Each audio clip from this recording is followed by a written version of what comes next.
I'm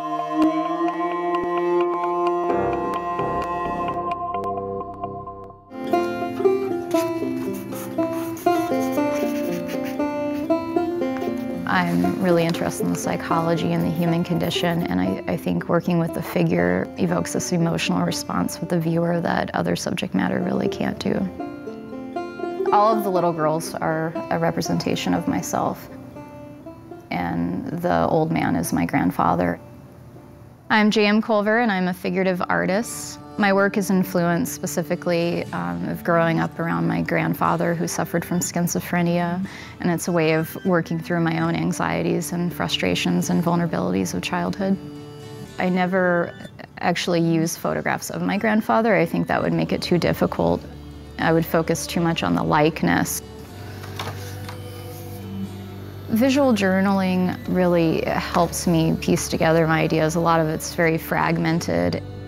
I appropriate from vintage photography and sketches and imagination. And this image was actually taken out of a National Geographic vintage magazine that I have. I do more writing and research than I actually do sketches. I don't want to spend too much time making this very specific sketch and then trying to copy it. I want it to still be intuitive.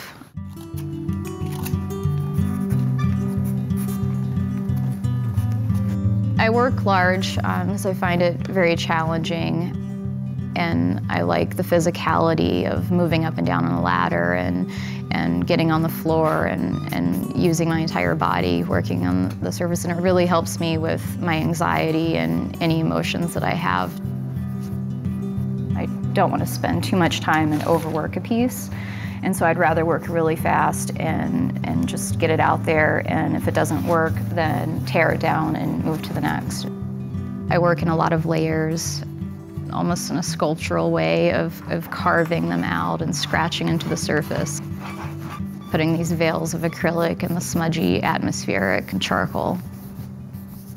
I'm interested in my work appearing realistic from far off, and as the viewer comes closer up to the work, it begins to fall apart, and you can see the loose mark making on the surface, and you can see the more abstract marks.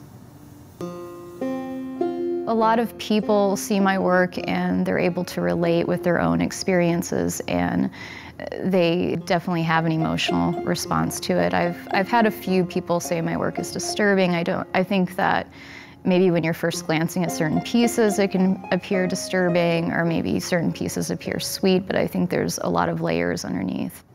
The Pinocchio in my drawings represents childhood and also the idea of the real and artificial self in relation to my grandfather of wanting to be perceived as this real human being instead of as mental illness or as a symbol of anxiety.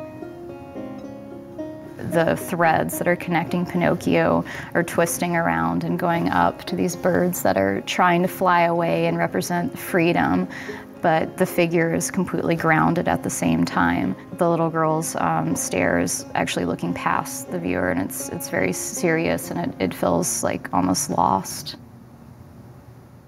I don't think it's completely important that everyone knows that it's specifically about schizophrenia, because it's not a literal representation of schizophrenia, but that's my specific memory and the influence of the work. So I'm very selective when I'm adding color in a piece. A lot of pieces I wanted to add color, but I've held back. I just felt like it wasn't appropriate and it didn't have specific meaning. I'm moving to working on cradled masonite pieces that have a very labor-intensive layering process. It's the first piece that I've done in full color. I think it's very important that for these pieces to be life-size so they confront the viewer. I don't think they would work very well on a small scale.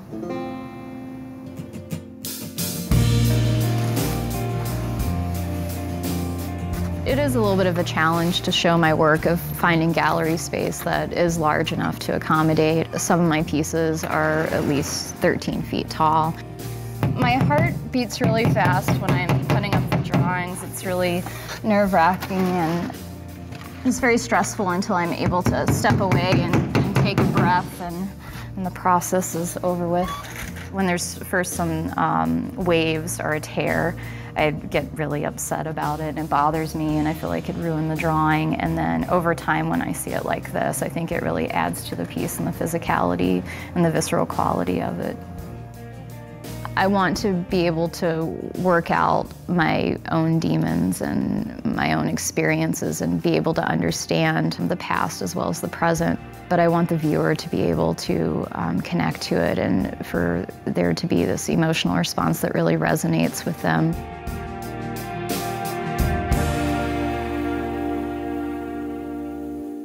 Minnesota Original is made possible by the Arts and Cultural Heritage Fund and the citizens of Minnesota.